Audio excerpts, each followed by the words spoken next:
असदोमा सद्गमया तमसोमा ज्योतिर्गमया मृत्योर्मा अमृतंगमया। ओम शांति शांति शांति।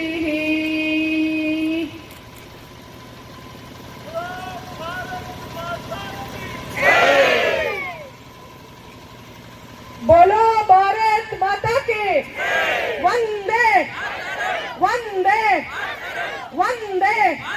बोलो भारत माता की।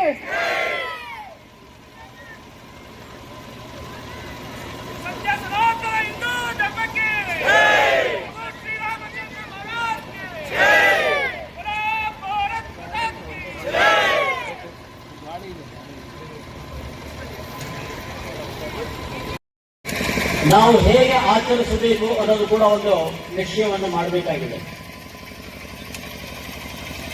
ಇಲ್ಲಿ ಕುಳಿತಿರೋರಿಗೆ,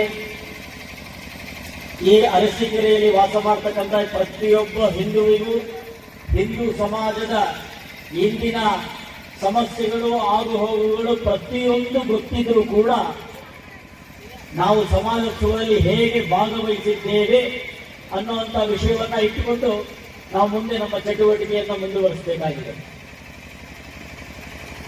ಬಂಧುಗಳೇ,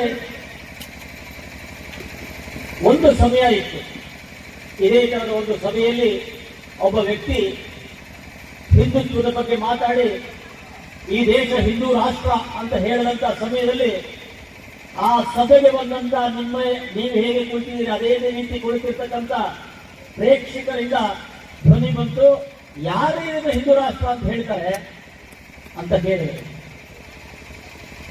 ಅಂದ್ರೆ ಅಂತ ಒಂದು ಸನ್ನಿವೇಶ ಈ ದೇಶದಲ್ಲಿ ಇತ್ತು.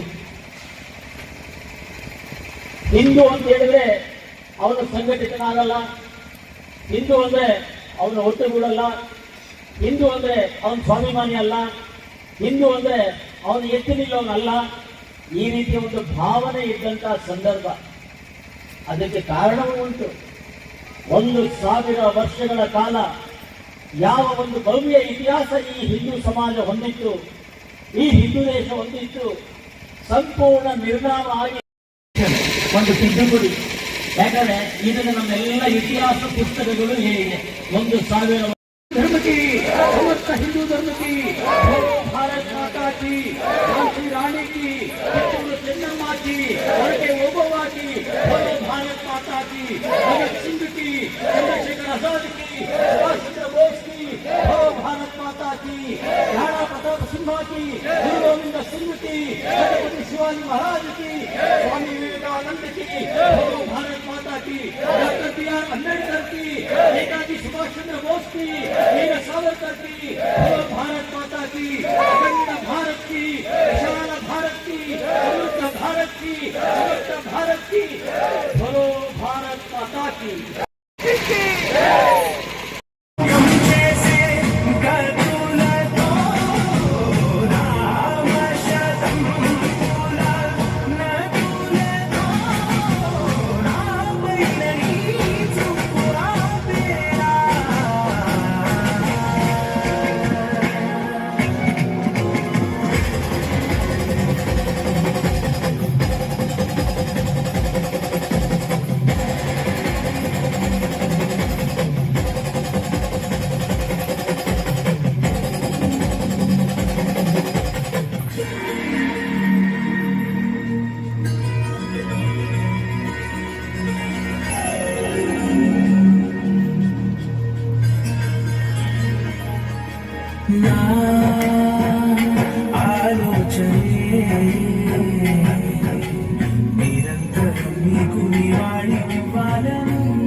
చేయడానిదేగా నవ్వాలని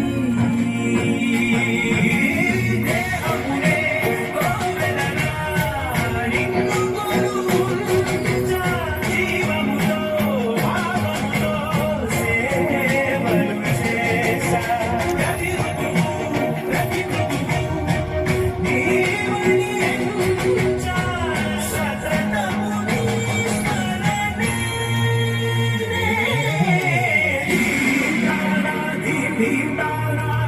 చతులతో ప్రాణమే నాట్యం చేసే గతులతో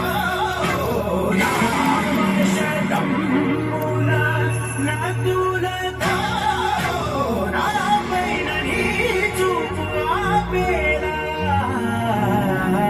శరణంటినే జనని నాదవినోదిని భువన పాలి నీవే అనాథ రక్షణ నీవిది కాదటే మొరవిని చేరవటే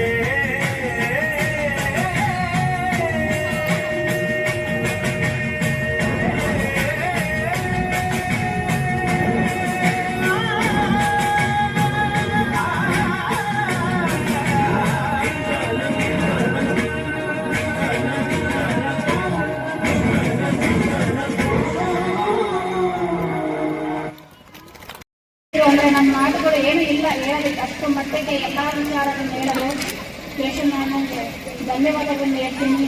ಇವತ್ತು ಸಂಸ್ಕಾರ ಸಂಸ್ಕೃತಿ ಅಂದರೆ ನಮ್ಮ ಹಿಂದೂ ಧರ್ಮದಲ್ಲಿ ಹೆಚ್ಚು ಮಹತ್ವ ಕೊಡ್ತೀವಿ. ಇವತ್ತು ಎಲ್ಲದಕ್ಕಿಂತ ಹೆಚ್ಚಾಗಿ ನಮ್ಮ ಧರ್ಮದ ಭದ್ರತೆಗೆ ಅಂದರೆ ಒಂದು ಸಂಘಟನೆ ಕಟ್ಟಿಕೊಂಡು ಈ ಮೂರನೇ ಹರ್ಷವರ್ಧನ ಇದ್ರೆ ದಕ್ಷಿಣದಲ್ಲಿ ಪುಲಕೇಶ್ ಅವನು ಇಡೀ ಹರ್ಷವರ್ಧನನ್ನ ಸೋಲಿಸಿ ಭಾರತ ದೇಶ ಅಂದ್ರೆ ಏನು ನಾವೀಗ ಭೂ ಪ್ರದೇಶದಲ್ಲಿ ಅಷ್ಟೇ ಇಲ್ಲ. ಈಗ ಪಾಕಿಸ್ತಾನವೂ ಭಾರತದಲ್ಲೇ ಇತ್ತು, ಈ ಕಡೆ ಬಾಂಗ್ಲಾದೇಶವೂ ಭಾರತದಲ್ಲೇ ಇತ್ತು, ಚೈನಾದ ಬಹುಭಾಗವೂ ಭಾರತದಲ್ಲೇ ಇತ್ತು, ಸೊಮಾಲಿಯಾ, ಇಂಡೋನೇಷ್ಯಾ, ಆಮೇಲೆ ಇನ್ನು ಮುಂದೆ ಮಂಗೋಲಿಯಾ, ಹೀಗೆ ಏಷ್ಯಾ ಖಂಡವನ್ನು ಆವರಿಸಿತ್ತು ನಮ್ಮ ಭಾರತ ದೇಶದ ಖಂಡ.